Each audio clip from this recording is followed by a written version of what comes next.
ಏನೋ ಸಿದ್ದರಾಮಯ್ಯನವರ ಪರವಾಗಿ ಕಲ್ಲು ಬಂಡೆ ತರ ನಿಂತವ್ರಂತೀಗ ಈ ಶಿವಕುಮಾರ್ ಸಿದ್ದರಾಮಯ್ಯನವರು ಮುಂದುವರಿಲಿಕ್ಕೆ ಬಂಡೆ ತರ ಇದ್ದೇನೆ ಅಂತ ಹೇಳಿದ್ದಾರೆ.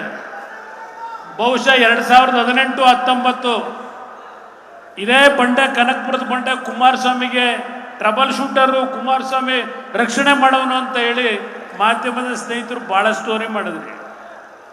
ಆ ಬಂಡೆ ನಂಬ್ಕೊಂಡು ಹೋಗಿದ್ದೆಗೆ ನನ್ನ ತಲೆ ಮೇಲೆ ಬಂಡೆ ಬಿದ್ದಿದ್ದು. ಆ ಬಂಡೆ ಸ್ವಲ್ಪ ದೂರ ಇಟ್ಟಿದ್ರೆ ಏನೂ ಆಯ್ತಿರ್ಲಿಲ್ಲ ನನಗೆ. ಈಗ ಪಾಪ ಸಿದ್ದರಾಮಯ್ಯನವರಿಗೆ ಈಗ ಬಂಡೆ ತರ ನಿಂತ್ಕೊತಾರಂತೆ, ಅಲ್ಲಿಗೆ ಮುಗೀತು ಅಂತ ತಿಳ್ಕೊಂಬಿಡಿ. ಭೂಮಿ ನೆನ್ನೆ ಪಾಪ ಶಿವಕುಮಾರ್ ಇಲ್ಲಿ ಮಾತನಾಡಿದ್ದಾರೆ, ಬಹಳ ಕಾನೂನುಬದ್ಧವಾಗಿ ಮಾತನಾಡಿದ್ದಾರೆ ಶಿವಕುಮಾರ್. ಅವರೇ ಸರ್ಟಿಫಿಕೇಟ್ ಕೊಡ್ಬೇಕಿಲ್ಲಿ. ಏನು ಹೇಳಿದ್ದಾರೆ? ಅಯ್ಯೋ ಪಾಪ ಪಾಪ ನಮ್ಮ ತಾಯಿ ಮುಖ್ಯಮಂತ್ರಿಗಳ ಧರ್ಮಪತ್ನಿಗೆ ಅವರ ಅಣ್ಣ ಅರಿಶಿನ ಕುಂಕುಮಕ್ಕೆ ಅಂತ ಹೇಳಿ 3 ಎಕರೆ ಜಮೀನ ದಾನ ಮಾಡಿರೋದು ತಪ್ಪಲ್ಲ ಶಿವಕುಮಾರ್ ಅವರೇ. 3 ಎಕರೆ ಇಲ್ಲದೆ ಇದ್ರೆ 30 ಎಕರೆ ದಾನ ಮಾಡಿಸಿ, 30 ಎಕರೆ ದಾನ ಮಾಡಿಸಿ ಮುಖ್ಯಮಂತ್ರಿಗಳೇ ನಿಮ್ಮ ಬಾಬಾಯಿನ ಮುಖಾಂತರ. ಆದರೆ ಶ್ರಮಪಟ್ಟು ಕಾನೂನುಬದ್ಧವಾಗಿ ಭೂಮಿಯನ್ನು ಖರೀದಿ ಮಾಡಿ ನಿಮ್ಮ ಸಹೋದರಿಗೆ ನೀವು ಕೊಟ್ಟಿದ್ರೆ ನಿಮ್ಮ ವಿಷಯವನ್ನು ನಾವು ಚರ್ಚನೆ ಮಾಡ್ತಾ ಇರಲಿಲ್ಲ. ಆ ಭೂಮಿ ನಿಂಗರಾಜದು ಅಲ್ಲ, ನಿಂಗುಂದು ಅಲ್ಲ, ಅದ್ಯಾವುದು ದೇವರಾಜದು ಅಲ್ಲ. ಆ ಭೂಮಿ ಸರ್ಕಾರದ ಭೂಮಿ, ಸರ್ಕಾರದ ಭೂಮಿ. ಇದು ನಮ್ಮ ಪ್ರಶ್ನೆ.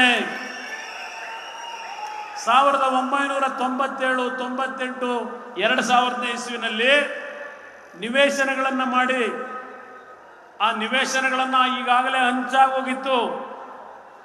ನಿವೇಶನಗಳನ್ನು ಕೊಟ್ಟಿರ್ತಕ್ಕಂಥ CITBಯ ಜಾಗವನ್ನ, ಮೂಡ ಜಾಗವನ್ನ ನಿಮ್ಮ ಬಾಮೈದ ಯಾವ ರೀತಿ ಖರೀದಿ ಮಾಡ್ಲಿಕ್ಕೆ ಸಾಧ್ಯ? ಸೈಟ್ಗಳಾಗೋಗಿದೆ. ಖರೀದಿ ಯಾವ ರೀತಿ ಮಾಡಿದ್ದೀರಿ? ಅಗ್ರಿಕಲ್ಚರ್ ಲ್ಯಾಂಡ್ ಹೊಂದಿದ್ದೀರಿ, ಅದನ್ನ ಮತ್ತೆ ಅಲಿನೇಷನ್ ಮಾಡಿಸ್ಕೊಂಡಿದ್ದೀರಿ DC ಕೈನಲ್ಲಿ. ಅಲಿನೇಷನ್ ಮಾಡಬೇಕಾದ್ರೆ DC ಸ್ಥಳ ಪರಿಶೀಲನೆ ಮಾಡಿದ್ರೋ ಇಲ್ವೋ? ಮಾಡದೆ ಯಾವ ರೀತಿ ಕೊಟ್ರು? ಕೊಡ್ಲಿಕ್ಕೆ ಕಾರಣ ಯಾರು? ನೀವು ಸೈನ್ ಆಗ್ತಾ ಇರ್ಬೋದು ಸಿದ್ದರಾಮಯ್ಯನವರೇ, ನಿಮ್ಮ ಮೂಗಿನ ನೇರದಲ್ಲೇ ಎಲ್ಲ ನಡೆದಿದೆ ಈ ಕಾನೂನು ಬಾಹಿರ ಚಟುವಟಿಕೆ. ಇದನ್ನೇ ನಾವು ಪ್ರಶ್ನೆ ಮಾಡ್ತಾ ಇರೋದು. ನೀವೇ ಹೇಳಿದ್ದೀರಿ ನನ್ನ ಹೆಂಡತಿ ಭೂಮಿ ಅದು, CIT ಅವರು ತಪ್ಪು ಮಾಡ್ಬಿಟ್ಟವ್ರೆ, ಮೂಡಾದವರು 62 ಕೋಟಿ ಬೆಲೆ ಬಾಳ್ತಿದ್ರೆ ಕೊಡ್ತೀರಾ ಅಂತ ಕೇಳಿದ್ದೀರಿ. ಈಗ ಹೇಳ್ತೀರಿ ಬೇಡ ಅಂದ್ರೆ ಕೊಟ್ಬಿಡ್ತಾರಂತದ್ದು. ಯಾವುದೋ ಮೊನ್ನೆ TV ಚಾನಲ್ ನೋಡ್ತಾ ಇದ್ದೆ. ಈಗಲೂ ಬೇಕಾದ್ರೆ ನಾನು 14 ಇದನ್ನು ಸೈಟನ್ನು ವಾಪಸ್ ಕೊಡಕ್ಕೆ ತಯಾರಾಗಿದ್ದೀನಿ ಹೇಳಿದ್ದೀರಿ. ನಮ್ಮ ಮನೆಯವರು ಒಪ್ಕೊಂಡ್ಬಿಡ್ತಾರೆ, ಎಲ್ಲದಕ್ಕೂ ಒಪ್ಕೋತಾರೆ. ಮಾಡಿದ್ದೆಲ್ಲ ತಪ್ಪುಗಳು ಮಾಡಿ ಈಗ ಸೈಟ್ ವಾಪಸ್ ಕೊಟ್ರೆ ನೀವು ಮಾಡಿದಂಥ ಕಾನೂನು ಬಾಹಿರ ಚಟುವಟಿಕೆಗಳನ್ನು ಮುಚ್ಕೊಳ್ಳಿಕ್ಕೆ ಸಾಧ್ಯವಾ? ಇದನ್ನ ನಾನು ಪ್ರಶ್ನೆ ಮಾಡ್ತಾ ಇದ್ದೇವೆ. ಆಮೇಲೆ ಅದೇನೋ ಈಗ ಬರ್ತಾ ಇದ್ದಲ್ಲ ಟಿವಿನಲ್ಲಿ, ಇಲ್ಲೆಲ್ಲ ಅವ್ರ ಮಗನ್ನ ಯಾವುದೋ ಆಶ್ರಯ ಕಮಿಟಿಗೋ ಯಾವುದಕ್ಕೋ ಚೇರ್ಮನ್ ಮಾಡ್ಕೊಂಡು ಇಲ್ಲಿ ಉಸ್ತುವಾರಿ ನೋಡ್ಕೊಳ್ಳೋದು.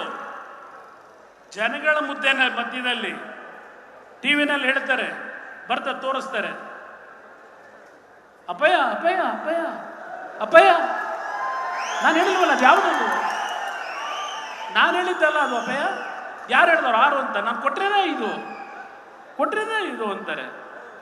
ಸಿದ್ದರಾಮಯ್ಯನವರೇ,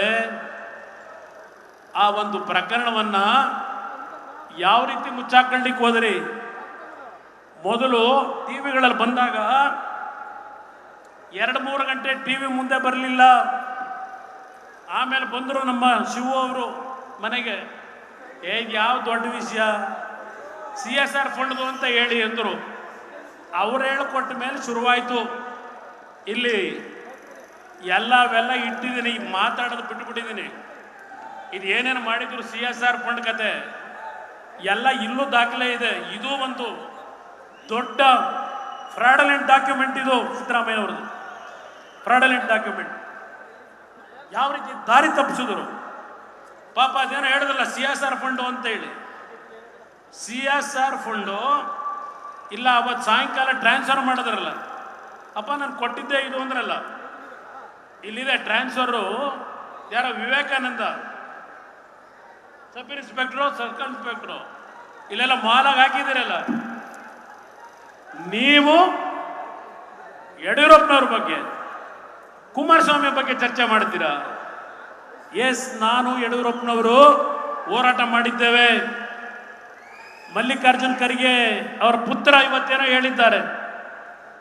ನಾನು ನಿನ್ನೆ ದೆಹಲಿಯಲ್ಲಿ ಒಂದು ಮಾತು ಹೇಳಿದ್ದಾರೆ, ಶಿವಕುಮಾರ್ ಅವರು ನನ್ನ ಮಗನ ರಾಜಕೀಯದ ಭವಿಷ್ಯಕ್ಕೆ ನನ್ನ ಅಣ್ಣನ ಮಗನನ್ನ ಜೈಲಿಗೆ ಕಳಿಸಿದ್ದೇನೆ ಅಂತ ಹೇಳಿ ನನ್ನ ಮೇಲೆ ಈ ವೇದಿಕೆ ಮೇಲೆ ಹೇಳಿದ್ದೀರಿ. ಆ ತಾಯಿ ಚಾಮುಂಡೇಶ್ವರಿಯ ಸನ್ನಿಧಾನದಲ್ಲಿ ನಿಂತು ಮಾತಾಡ್ತಾ ಇದ್ದೇನೆ, ಮಿಸ್ಟರ್ ಶಿವಕುಮಾರ್. ಯಾವ ಎಸ್ ಎಂ ಕೃಷ್ಣ ಅವರು ಕೊತ್ವಾಲನ್ ಜೊತೆ ಜೀವನ ಮಾಡ್ಕೊಂಡಿದ್ದಂತ ನಿಮಗೆ ರಾಜಕೀಯದಲ್ಲಿ ಜನ್ಮ ಕೊಟ್ಟಿದ್ರು. ಆ ಕುಟುಂಬದ ಒಬ್ಬ ಶ್ರಮಜೀವಿ ಸಿದ್ಧಾರ್ಥ ಅವರ ಮರಣಕ್ಕೆ, ಆತ್ಮಹತ್ಯೆಗೆ ಕಾರಣ ಯಾರು? ಜನಗಳ ಮುಂದೆ ಇಡ್ತೀರಾ ಇದನ್ನ ಜನಗಳ ಮುಂದೆ? ನನಗೆ ಇವತ್ತು ಬರಬೇಕಾದ್ರೆ ಬೆಳಗ್ಗೆ ಯಾರೋ ಫೋನ್ನಲ್ಲಿ ಹೇಳ್ತಾರೆ, ಯಾರೋ ನಿಮ್ಮ ಸ್ನೇಹಿತರೆ, ಸರ್ ನಿಮ್ಗೊಂದು ವಿಷಯ ಗೊತ್ತಿಲ್ಲ, ಈ ಜೇಡ್ರಳ್ಳಿ ಅಂತೇಳಿ ಬೆಂಗಳೂರಿನ ಹತ್ರ ಇದೆ, ಜೇಡ್ರಳ್ಳಿ ಅಂತ ಹೇಳಿ, ರಾತ್ರಿ ಇವ್ರ ಸ್ನೇಹಿತರೊಬ್ಬರು ವಾಸು ಅಂತ ಹೇಳಿ ಇಬ್ರು ಸೇರಿ ನೈಟ್ ಹೋಗೋದು ರಸ್ತೆಯಲ್ಲಿ, ಜೇಡ್ರಳ್ಳಿ ಪಕ್ಕದಲ್ಲಿ ರೋಡಲ್ಲಿ. ಇವೆಂತವ ನಿಮ್ಮ ಮ್ಯಾನುಯಲ್ ಇದಾಗಿರ್ತಲ್ಲ ಕವರು, ಆ ಮ್ಯಾನಲ್ ಚೇಂಬರ್ಗಳು, ಆ ಮ್ಯಾನಲ್ ಚೇಂಬರ್ಗಳನ್ನ ಕದ್ದು ಆ ಗುಜರಿ ಅಂಗಡಿಗೆ ಹಾಕಿ ಹಣ ಸಂಪಾದನೆ ಮಾಡ್ತಾ ಇದ್ದ ಶಿವಕುಮಾರ್, ಈ ಕುಮಾರಸ್ವಾಮಿ ಬಗ್ಗೆ, ದೇವೇಗೌಡರ ಬಗ್ಗೆ ಮಾತಾಡ್ತೀಯ? ನನಗೆ ಬೆಳಗ್ಗೆ ಕೇಳ ಆಶ್ಚರ್ಯ ಆಯ್ತು. ನಮ್ಮ ಬಗ್ಗೆ, ಯಡಿಯೂರಪ್ಪನವ್ರ ಬಗ್ಗೆ, ವಿಜಯೇಂದ್ರನ ಬಗ್ಗೆ ಯಾವ ನೈತಿಕತೆ ಇದೆ? ಪಾಪ ನಿಖಿಲ್ ಕುಮಾರಸ್ವಾಮಿಗೆ ನನ್ನ ಇಲ್ಲಿ ಪ್ರಶ್ನೆ ಮಾಡಿದ್ದೀರಿ, ರಾಜಕೀಯದಲ್ಲಿ ನಾನು ಇದ್ದಾಗ ನೀನು ಹುಟ್ಟೇ ಇರಲಿಲ್ಲ ಅಂತ. ಶಿವಕುಮಾರ್, ನಿಮ್ಮನ್ನು ಕೇಳಿದ್ದೇನೆ, ದೇವೇಗೌಡರು ಮೊದಲನೇ ಬಾರಿಗೆ ಶಾಸಕರಾಗಿ ಕಾವೇರಿ ನೀರಿನ ಬಗ್ಗೆ ವಿಧಾನಸಭೆಯಲ್ಲಿ ಚರ್ಚೆ ಮಾಡಿದಾಗ ನೀವು ಜನ್ಮ ತಾಳಿದ್ರ, ಹುಟ್ಟಿದ್ರ? ದೇವೇಗೌಡರ ಆಸ್ತಿ ಕೇಳಿದಿರಿ. ದೇವೇಗೌಡರು ರಾಜಕಾರಣಕ್ಕೆ ಬರೋದಕ್ಕಿಂತ ಮುಂಚೆ ಒಬ್ಬರು ಇಂಜಿನಿಯರ್ ಆಗಿದ್ರು, ಡಿಪ್ಲೊಮಾ ಪದವೀಧರ. ನಿಮ್ಮದೇನಿತ್ತು? ನಿಮ್ಮ ತಂದೆದೇನಿತ್ತಪ್ಪ? ಕೆಂಪೇಗೌಡರದು